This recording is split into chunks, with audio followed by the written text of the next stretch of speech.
que des individus résidant en République de la Côte d'Ivoire se sont activés dans une entreprise de subversion contre notre pays. La récréation est terminée. Je répète, la récréation est terminée. Face à ces échecs répétés, ces individus sans foi ni loi ont opté pour un énième plan. Ce énième plan consistait d'une part à signer un contrat avec des groupes terroristes baptisés les Centraux.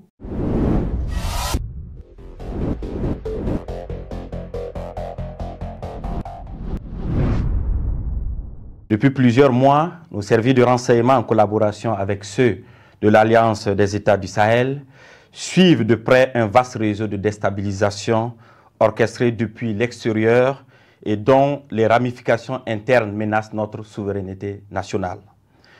Nous souhaitons vous exposer les faits qui illustrent l'ampleur de ces manœuvres ainsi que les actions résolues prises pour y faire face.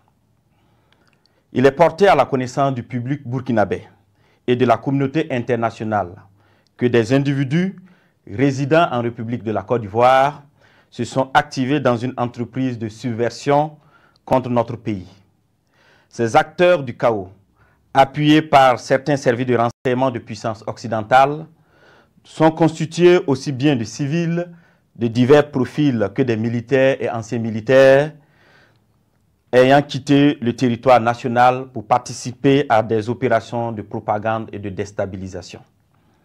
Grâce au suivi permanent de leurs activités, nous avons pu déjouer plusieurs tentatives de déstabilisation, aussi pernicieuses qu'incessantes.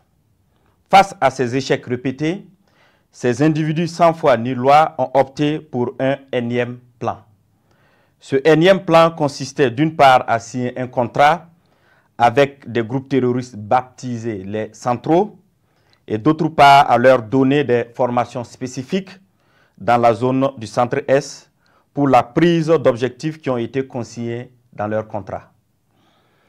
Ils devraient en premier lieu mener des actions violentes contre des civils innocents, puis en second lieu s'attaquer non seulement à des institutions de la République, mais aussi à plusieurs autres points sensibles. La première attaque précurseur de cette opération était celle de Barsalgo le samedi 24 août 2024, qui consistait à massacrer le maximum de populations civiles pour créer le désarroi et le chaos au sein de ces populations et ébranler de ce fait la nation entière, facilitant ainsi l'exécution de l'action principale. Le plan prévoyait l'infiltration de plusieurs groupes terroristes. Le premier groupe, chargé de mener l'action principale à partir du 29 août 2024, était composé de 150 terroristes venus du centre-est. Ils devraient se diriger vers la zone de Sapui, puis remonter sur Ouagadougou en vue de prendre le palais présidentiel à Koulouba. Le deuxième groupe devrait attaquer la base de drones militaires pour empêcher toute riposte de nos forces. Le troisième groupe, venu du territoire ivoirien, avait pour objectif de mener des attaques dans la zone de Mangodara pour disperser nos forces combattantes. D'autres groupes devraient cibler l'aéroport pour bloquer tout renfort extérieur, notamment la pose de tout aéronef ami. Durant ces investigations, nos services de renseignement ont été alertés de l'arrestation de 2 individus suspects sans papier d'identité à un poste de contrôle à l'entrée de la ville de Niamey le 29 août 2024. Après des auditions rigoureuses, ils ont révélé être accompagnés d'un certain Akouchi qui avait déjà passé le 10 postes de contrôle. Ce dernier a été arrêté plus tard, le lendemain, le 30 août 2024, à la gare Rimbo, à Niamey, alors qu'il tentait de s'échapper. Des vérifications d'identité faites, il s'est avéré que le dénommé Akouchi n'est rien d'autre que le commandant Ahmed Kinda, précédemment chef de corps des forces spéciales. Censé normalement être en stage au Maroc, il s'est révélé être le chef des opérations de toutes ces attaques tristement planifiées. Les 2 individus suspects se sont révélés être en réalité 2 chefs terroristes, nommés Ousmane Abdoulaye et Amadou Idrissa. Toutes ces arrestations ont permis de dénouer une grande partie du complot et de mieux comprendre les manœuvres visant à déstabiliser notre nation. Ils ont été transférés plus tard au Burkina Faso. Une opération spéciale antiterroriste a été dès lors immédiatement lancée en lien avec ces projets de déstabilisation. Les premières investigations ont révélé que ce complot était orchestré par des ressortissants burkinabés résidant à l'étranger, dont M. Aziz Diallo, ancien maire et député de Dori, travaillant actuellement en Centrafrique au compte d'un organisme international. Il est l'un des cerveaux présumés de cette conspiration. Sous le nom de code Ahmed le Centro, il est en contact avec un groupe terroriste de l'État islamique au Grand Sahara, EUGS, à travers un de ses oncles installé dans la ville de Dori. 2. M.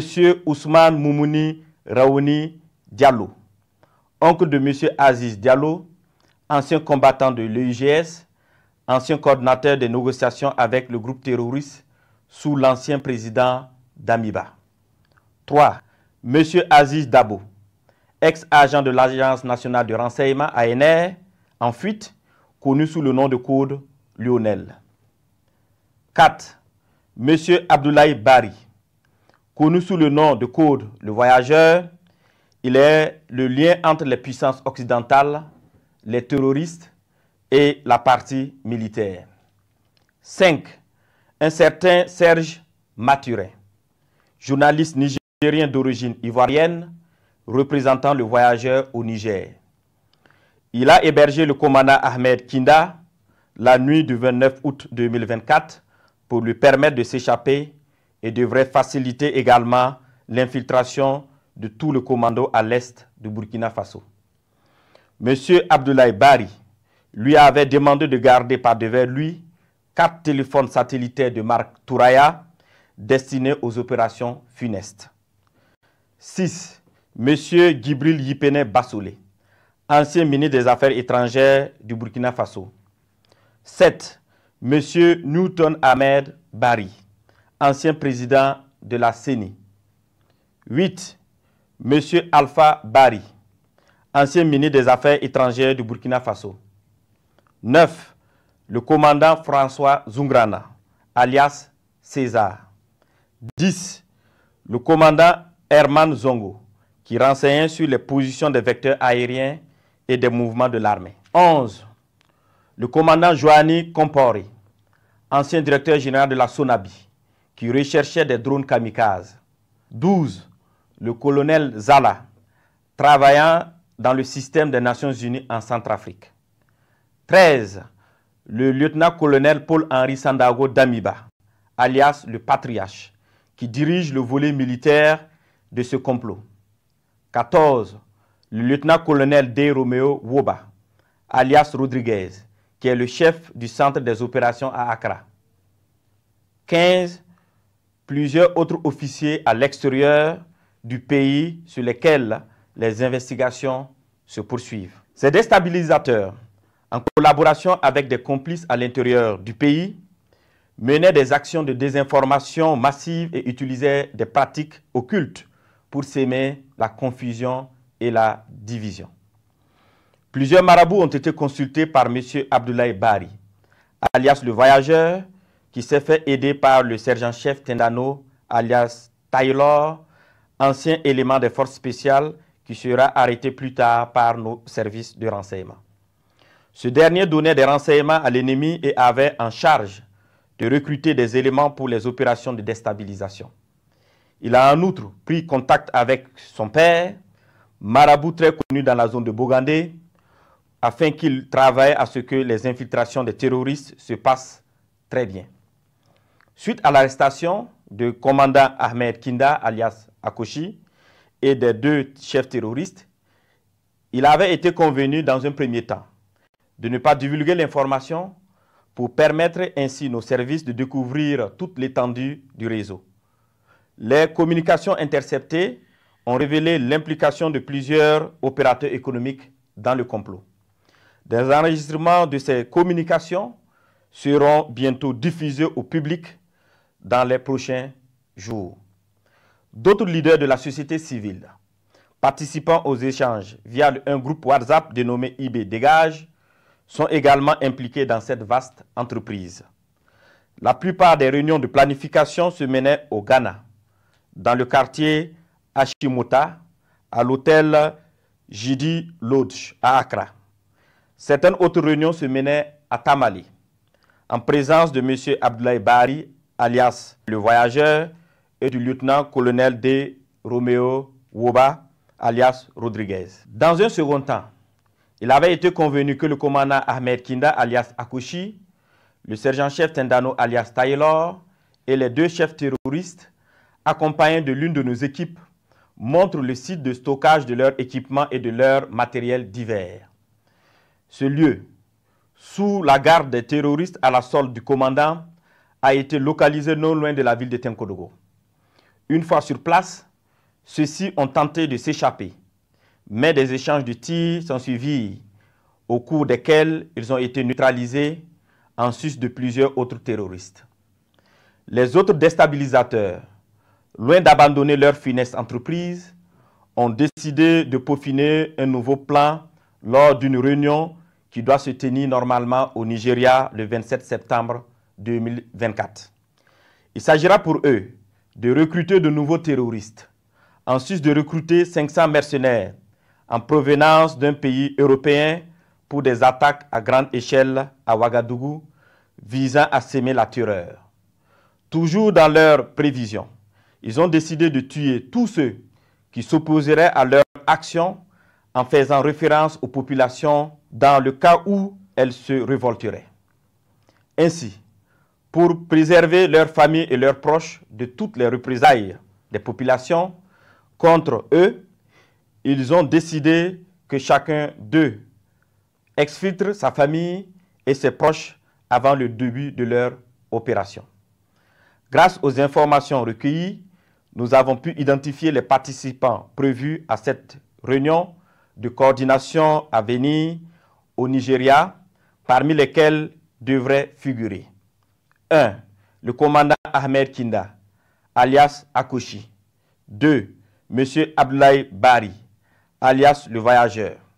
3. L'ancien DG adjoint de l'ANR, radié des cadres des forces armées nationales, M. Ouedraogo Sekou. Le lieutenant-colonel D. Romeo Woba, alias Rodriguez, ainsi que des personnes issues de ce pays frère qu'est le Nigeria, qui sont impliqués dans cette sinistre entreprise.